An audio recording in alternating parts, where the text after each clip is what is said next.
നാണാരെ ഇല്ല, ചെവിയിൽ വെച്ചിട്ടില്ല. പറഞ്ഞോളൂ. കേൾക്കാൻ പാടില്ലാത്തതൊന്നും നാണുകാർ കേൾക്കണില്ല.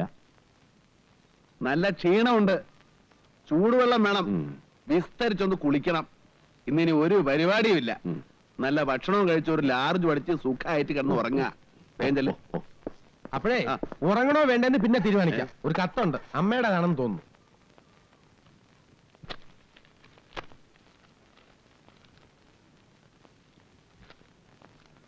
പ്രിയപ്പെട്ട കുട്ടന്, നിന്നെ 10 മാസം ചുമന്ന് നൊന്ത് പ്രസവിച്ച് വളർത്തി വലുതാക്കിയ അമ്മ ഇവിടെ ഉണ്ടെന്നുള്ള കാര്യം ഓർമ്മിപ്പിച്ചുകൊണ്ട് കത്ത് ചുരുക്കുന്നു. സ്നേഹപൂർവ്വം അമ്മ.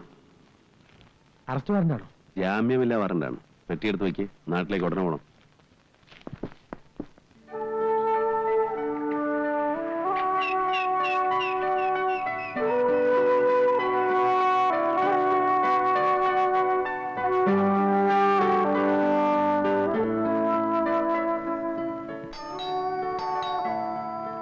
ആരാ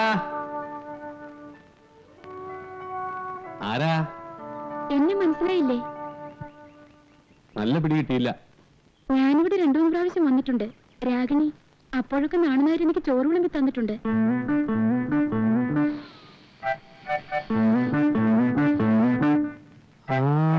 ഇപ്പൊ മനസ്സിലായി. ഇവിടെ വരുമ്പോഴൊക്കെ മുല്ലപ്പൂ ചൂടാറുണ്ടല്ലേ? അയ്യോ, കണ്ടപ്പോ മനസ്സിലാവാത്തതിൽ വിഷമമൊന്നും തോന്നണ്ട. ആവശ്യമില്ലാത്തതൊന്നും നാണുകാര് കാണാനും കേൾക്കാനും മെനക്കെടാറില്ല. ഇനിയിപ്പോ 2-3 ദിവസത്തേക്ക് സുഖ. എന്തും കാണാം, എന്തും കേൾക്കാം. ഇന്ത്യക്ക് സ്വാതന്ത്ര്യം കിട്ടിയ പോലെയാ. അപ്പോ ഈ പകൽ വെളിച്ചത്തിൽ ഇങ്ങോട്ട് പോകുന്നത് എന്താണാവോ? വിഷ്ണുവിനെ എനിക്കൊന്ന് അത്യാവശ്യമായി കാണണം. അയ്യോ, ഇന്നലെ വരായിരുന്നില്ലേ? മൂപ്പര് നാട്ടിലേക്ക് പോയി. അമ്മയുടെ കത്തുണ്ടായിരുന്നു. അമ്മ വലിയ പേടിയാ. എനിക്ക് ട്രാൻസ്ഫർ നാട്ടിലേക്ക്. മറ്റന്നാൾ അവിടെ ജോയിൻ ചെയ്യണം. അതിനു മുമ്പ് എനിക്ക് വിഷ്ണുവിനെ ഒന്ന് കണ്ടേ പറ്റൂ. ഇനി ഒരു 3-4 ദിവസം കഴിഞ്ഞ് നോക്കിയാൽ മതി. വീട്ടിൽ പോകുമ്പോ എന്നോട് പറയാമെന്ന് പറഞ്ഞിരുന്നു. എന്റെ ഒരു ഫോട്ടോ വേണം, അമ്മയെ കാണിക്കണം, അനുവാദം ചോദിക്കണം എന്നൊക്കെ പറഞ്ഞിരുന്നു. എന്റെ കുട്ടി, ആവശ്യമില്ലാത്ത കാര്യങ്ങൾ പറഞ്ഞ് എന്തിനാ ഇതെന്റെ ചെവിന്ന് എടുപ്പിക്കണേ? ഗാന്ധാരിക്ക് വരം കിട്ടിയ പോലെയാ. 3-4 ദിവസത്തേക്ക് എന്തും കാണാം, എന്തും കേൾക്കാം. അത് നശിപ്പിക്കല്ലേ. സാറ് വന്നിട്ട് കാണേ, സംസാരിക്കേ, എന്ത് വേണേയാവാം. വെറുതെ എന്നെ എന്തിനാ ബുദ്ധിമുട്ടിക്കണേ? ഇപ്പൊ പൊക്കോളൂ. എന്റെ ഗുരുവായൂരപ്പാ, എന്തൊക്കെ കാണണം, എന്തൊക്കെ കേൾക്കണം.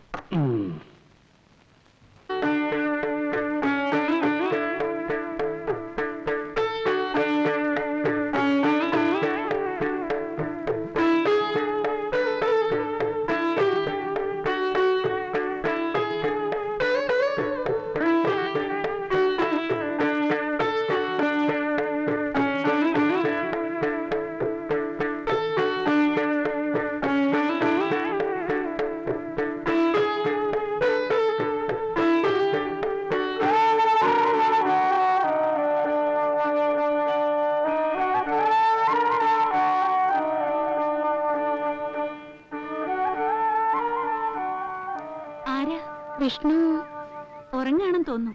വിളിക്കാം. ആര് വന്നു പറയണോ? എന്റെ പേര് രാഗിണി എന്നാണ്. പറഞ്ഞ വിഷ്ണു അറിയും. കയറിയിരിക്കെ. വിഷ്ണുവിന്റെ ചേച്ചിയാണല്ലേ? അല്ല, ഭാര്യയാണ്.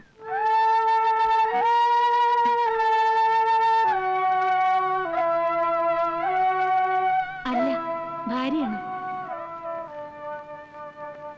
കുട്ടേട്ടാ, കുട്ടേട്ടാ, കുട്ടേട്ടാ, കുട്ടേട്ടാ, നേരെ എത്രയെന്നറിയാമോ?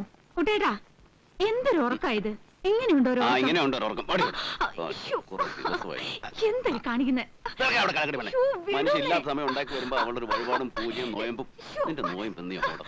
നാണമില്ലല്ലോ. ശൃംഗരിക്കാൻ കണ്ടൊരു പ്രായം. ദേ, കാണാനൊരാള് വന്നിട്ടുണ്ട്. പോയി പണി നോക്കാൻ പറ. 3-4 ദിവസം സ്വസ്ഥമായിട്ട് ഭാര്യയുടെ കൂടെ കഴിയാന്ന് വെച്ചപ്പോ ഇവിടെയും വരും ശല്യങ്ങൾ. എന്റെ സീത, നീ എന്തിനാ ഞാനിവിടെ ഉണ്ടെന്ന് പറയാൻ പോയത്? ഒരു പെൺകുട്ടിയാ. ഏത് പെൺകുട്ടി? രാഗിണി എന്നാ പറഞ്ഞേ. രാഗിണിയോ? ഏത് രാഗിണി? ജോലി അല്ലെങ്കിൽ സംഭാവന ആയിരിക്കും. ഈ നശൂരങ്ങൾക്ക് ഓഫീസ് വന്നാ പോരെ, വീട്ടിൽ വന്ന് സ്വൈര്യം കെടുത്തണോ? നാശം. എന്തെങ്കിലും അത്യാവശ്യം കാണും. ഒന്ന് പോയി നോക്കുന്നേ. നീ ഇപ്പൊ ഒരു കാപ്പി എടുത്തുണ്ടോ?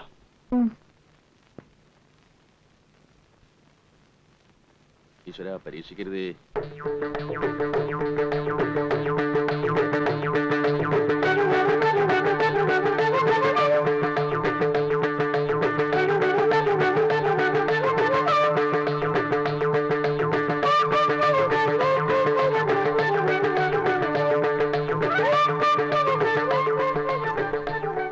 എടാ ഗോപാല, ആ സാധനം എങ്ങോട്ട് പോയി? സാധനോ? നീ കണ്ടില്ലേ? ആ പണ്ടാർ ഇവിടെ അന്വേഷിച്ച് വന്നിരിക്കുന്നു. ഏത് പണ്ടാരം? ഓ അത് ശരി, കണ്ണേ കരളേന്നൊക്കെ പറയുന്നതിന്റെ പര്യായാണോ പണ്ടാ? എനിക്ക് പ്രാണവേദന, പൂച്ചയ്ക്ക് തമാശ. ദാ, വല്ല പ്രശ്നം ഉണ്ടാകണേ തടുത്തോണേ.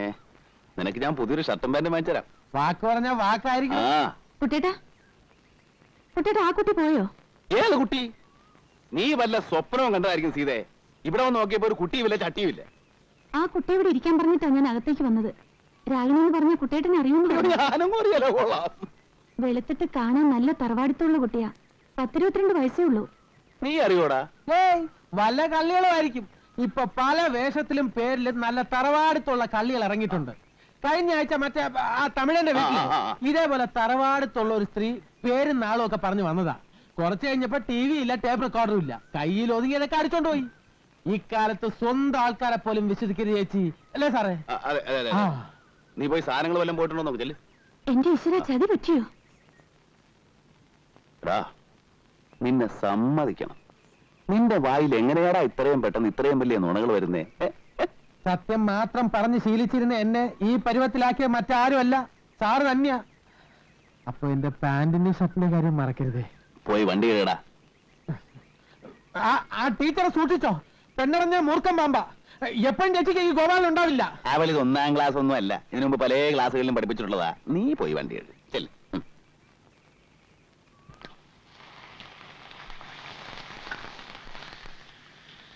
അപ്പുറത്ത് പോയിരിക്കുന്നേ. അമ്മ എന്താ എന്നെ ചീത്ത പറയാ? ഏതു നേരവും കൂടെ കൊണ്ട് നടക്കുമെന്ന് പറഞ്ഞു. കണ്ട പെണ്ണുങ്ങളുടെ പിന്നാലെ ഒന്നും അല്ല ഞാൻ നടക്കുന്നത്, എന്റെ ഭാര്യയുടെ പിന്നാലെ അല്ലേ. അത് തെറ്റാണെന്ന് ഏതമ്മ പറഞ്ഞാലും ഞാൻ സമ്മതിക്കാൻ പോണില്ല. പിന്നെ ആര് പറഞ്ഞാലാടാ നീ സമ്മതിക്കുക? ഭർത്താക്കന്മാര് ഭാര്യമാരെ സ്നേഹിക്കും, പക്ഷേ ഇതൊക്കെ ഒരു തരം അഭിനയ. നീ സിഗരറ്റ് വലി തുടങ്ങി അല്ലേടാ? ഞാനോ? എന്റെ സീത, നീയാണോ അമ്മയുടെ നീ നുണയൊക്കെ പറഞ്ഞു കൊടുക്കുന്നത്? അവളൊന്നും എന്നോട് പറഞ്ഞില്ല. എന്നാൽ ആ കള്ളനായിരിക്കും കോവാലൻ. എന്റെ അമ്മ അവൻ പറയുന്നത് മുഴുവൻ നുണയാ. ആരും എന്നോടൊന്നും പറഞ്ഞിട്ടില്ല. ഈ സിഗരറ്റ് നിന്റെ ഉടുപ്പിന്റെ പാക്കറ്റിൽ എങ്ങനെ വന്നു? അതൊരു ശീലമൊന്നും അല്ലമ്മേ, ഒരു രസത്തിന് വല്ലപ്പോഴും. അവിടെ എന്ത് തണുപ്പാണെന്നറിയോ? അയ്യോ, ഒരു ന്യായവും പറയണ്ട. എടാ, നിന്റെ അച്ഛന് ഒരു പൊടിവലി, സിഗരറ്റ് വലി, കള്ളുകൂടി ഇങ്ങനെ ഒരു ദുസ്സവം ഉണ്ടായിരുന്നില്ല. പറഞ്ഞിട്ട് എന്താ കാര്യം? ഈശ്വരൻ ആയുസ് തന്നില്ല. അത് നിന്റെ ഭാഗ്യദോഷം. ആ അച്ഛന്റെ മോനാ സിഗരറ്റ് വലിക്കുന്നത്. ഇനി എന്തൊക്കെ ദുസ്വഭാവമാടാ നീ പഠിച്ചു വെച്ചിരിക്കുന്നേ? അമ്മേ, ഒരു ദുസ്വഭാവവും ഞാൻ പഠിച്ചിട്ടില്ല. അമ്മയ്ക്ക് സംശയമുണ്ട്, ആ ഗോപാലിനെ വിളിച്ച് ചോദിച്ചു നോക്ക്. ചോദിക്കണം. വെറുതെ അല്ല നിന്റെ ഡ്രൈവറായിട്ട് ഞാൻ അവനെ തന്നെ അയച്ചത്. നീ അവിടെ എന്ത് ചെയ്താലും ഞാൻ ഇവിടെ അറിയും. വിശ്വസ്തനാവൻ.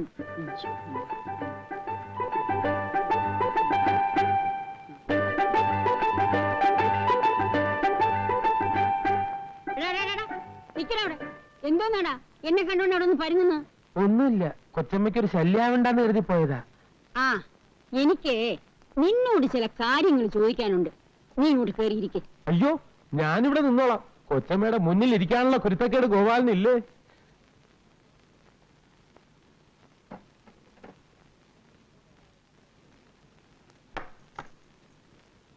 കുട്ടൻ എങ്ങനെയാടാ അവിടെ?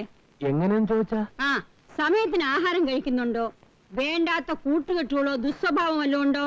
അയ്യോ, അങ്ങനെ എന്തെങ്കിലും ഉണ്ടെങ്കിൽ ഗോപാലിനെ ആ നിമിഷം ഇവിടെ അറിയിക്കില്ലേ? ആ, ചിലര് പറയണത് കേൾക്കുമ്പോ സത്യം പറഞ്ഞാൽ എനിക്ക് രോമാഞ്ചം ഉണ്ടാകാറുണ്ട്. സാറിന് ഇത്രയും നല്ല സ്വഭാവവും പെരുമാറ്റവും ഒക്കെ കിട്ടിയത് സാറിന്റെ അമ്മയുടെ മിടുക്കൊണ്ടാണെന്ന ആളുകൾ പറയണത്. അവനെ ഞാൻ വരച്ച വരയിൽ നിർത്തി വളർത്തിയതാ. ഗോപാലിനറിയോ, 5 വയസ്സിൽ അവന്റെ അച്ഛൻ മരിച്ചതാ. അമ്മയും അച്ഛനുമായിട്ട് ഞാനേ ഉണ്ടായിരുന്നുള്ളൂ. ഇന്ന് വരെ എന്റെ ഒരു വാക്ക് അവൻ മറികടന്നിട്ടില്ല. എന്നാലും നിന്റെ ഒരു കണ്ണ് എപ്പോഴും അവന്റെ അടുത്ത് വേണം. ആ, എപ്പോഴാ ദുർബുദ്ധി തോന്നുന്നെന്ന് അറിഞ്ഞൂടാ. നീ എപ്പോഴും പിന്നിൽ വേണം. അയ്യോ, എല്ലാ കാര്യത്തിനും ഞാൻ പിന്നിലുണ്ട്. ആ, കൊള്ളാം. വീട്ടിൽ വരാൻ സമയമില്ലാണ്ട് എന്താണ് ആ കുട്ടൻ ഇത്ര വലിയ ജോലി അവിടെ? ഈ തേയില നുള്ളുന്നതും ചായപ്പൊടി ഉണ്ടാക്കുന്നതും ഒക്കെ അവൻ തന്നെയാ. അത് പിന്നെ നമ്മുടെ കണ്ണ് തെറ്റിയ ഒരു കാര്യവും ശരിയാവില്ല. എപ്പോഴും കൂടെ നിൽക്കണം. അതാണ് എസ്റ്റേറ്റ് ബിസിനസ്.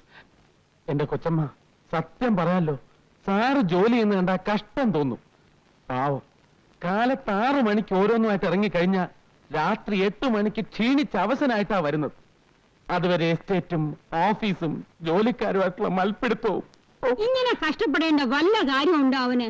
ഇക്കണ്ട സ്വത്ത് മുഴുവൻ ഇവിടെ കിടക്കുമ്പോ അന്യനാട്ടിൽ ചെന്ന് ചായത്തോട്ടം വാങ്ങിക്കാൻ ഞാൻ പറഞ്ഞു, അല്ലെങ്കിൽ സീത പറഞ്ഞു? ആരും പറഞ്ഞിട്ടില്ലല്ലോ. സമ്പാദിച്ചു കൂട്ടാൻ മക്കളില്ല, പിന്നെ ആർക്ക് വേണ്ടി? എനിക്ക് വേണ്ടിയോ? സീതയ്ക്ക് വേണ്ടിയോ? അവളുടെ കാര്യമാണെങ്കിൽ അതിലേറെ കഷ്ടം. പൂജയും വഴിപാടും വ്രതമായിട്ട് അതെങ്ങനെ? ആര് ചെയ്ത പാവം എന്തോ. ഒരു തലമുറ ഇതോടെ അന്യം നിന്ന് പോകുമല്ലോ എന്റെ ഈശ്വര. ആരുടെ കാര്യം അമ്മ ഈ പറയുന്നേ? നിന്റെ കാര്യം തന്നെ. എടാ, 10-42 വയസ്സായി.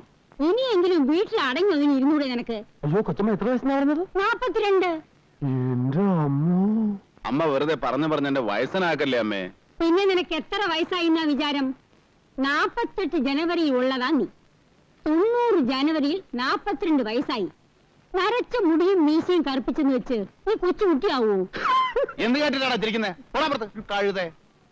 ആ അമ്മ എന്തിനാ എന്നെ ഇങ്ങനെ നാണം കിടത്തുന്നേ? നമുക്ക് വേറെ ഒന്നും പറയാനില്ലേ? എടാ കുട്ടാ, എനിക്കോ വയസ്സായി. ഒരു കുഞ്ഞിക്കാല് കണ്ടിട്ട് മരിക്കണമെന്നും ഒരു ആശ ഉണ്ടായിരുന്നു. ഇനി ആശിച്ചിട്ട് ഫലമില്ല. നീ ഇങ്ങനെ അന്യനാട്ടിൽ പോയി കിടക്കുന്നത് ശരിയല്ല. പോയില്ലെങ്കിൽ അവിടത്തെ കാര്യങ്ങൾ ആര് നോക്കും അമ്മേ? ആ നാശം അങ്ങ് വിറ്റു തൊലയ്ക്കണം. വിറ്റു തൊലയ്ക്കാനോ? ഇത്രയും കാലം ഞാൻ അവിടെ പോയി കിടന്ന് വേർപ്പൊഴി കഷ്ടപ്പെട്ട് വെറുതെ ആവൂലേ? വെറുതെ ആയിക്കോട്ടെ, സീതയ്ക്കും അത് തന്നെയാ ഇഷ്ടം. ഇനിയുള്ള കാലം നീ നാട്ടിൽ ഒന്ന് ജീവിക്കേ. എനിക്ക് വയ്യ. ദേ, ഞാൻ പറയുന്ന അങ്ങോട്ട് അനുസരിച്ചാ മതി കേട്ടോ. അമ്മയുടെ അഭിപ്രായം തന്നെയാണോ നിനക്കും? എസ്റ്റേറ്റ് വിൽക്കണോ? ഈ കഷ്ടപ്പാട് കാണുമ്പോ കഷ്ടപ്പാടൊന്നുമില്ല. 5-6 കൊല്ലം നമ്മളെ മക്കളെ പോലെ പോറ്റി വളർത്തിയിട്ട് ഇട്ടികളാനൊരു മടി. എനിക്ക് വിൽക്കണ്ട. അതല്ല, വേണ്ടെന്ന് നിനക്ക് തോന്നുകയാണെങ്കിൽ പിന്നെ ഒന്നും ചിന്തിക്കാനില്ല. നിന്റെ ഇഷ്ടമാണ് പ്രധാനം. കുട്ടേട്ടന്റെ ഇഷ്ടം നോക്കിയാ മതി. അപ്പോ കുറച്ചുനാളൂടെ കഴിയട്ടല്ലേ? മതി. എന്നാ നീ അത് അമ്മയൊന്ന് പറഞ്ഞ് മനസ്സിലാക്കും. നാളെ ഞാൻ പോയാലോ എന്ന് ആലോചിക്കുക. ഓഫീസിൽ തീരാത്ത പണിയുണ്ട്. ജോലി ഉണ്ടെങ്കിൽ പൊയ്ക്കോളൂ. ഉം. നാളെ മുതൽ ടൗൺ ഹാളിൽ ഗീതായജ്ഞ ആരംഭിക്കുക. 2 ആഴ്ച നോയമ്പ് നോക്കണമെന്ന് കരുതിയതാ, അതും മുടങ്ങി. ആ, ഇനി എപ്പോഴാ വരുന്നേ? എന്താ ഇപ്രാവശ്യം വരുമ്പോ ഒരിടത്ത് പോണോന്ന് അച്ഛൻ വന്നപ്പോ പറഞ്ഞിരുന്നു. എവിടെ? തൃശ്ശൂർ ഒരു നാട്ടുവൈദ്യനുണ്ടത്രേ. നമ്മൾ 2 ആളും കൂടെ ഒന്ന് ചെന്ന് കാണണമെന്ന് രാധ അച്ഛനെ എഴുതി അറിയിച്ചതാ. ഫലിക്കുന്ന മരുന്നാ. ഒക്കെ വെറുതെ ഓരോ കേട്ടുകേഴ്വിയാണെന്നേ. എന്തെല്ലാം മരുന്നുകൾ കഴിച്ചു. നമുക്ക് യോഗമില്ല.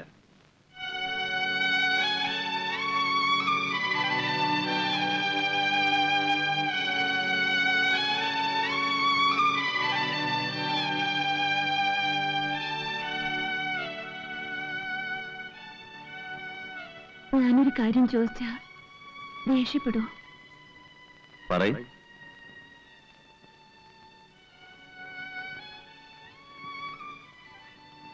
ഒരു കുഞ്ഞുണ്ടാവാത്തതിൽ അമ്മയ്ക്ക് വലിയ വിഷമമുണ്ട്. അമ്മ ഒരു കാര്യം എന്നോട് സൂചിപ്പിച്ചു.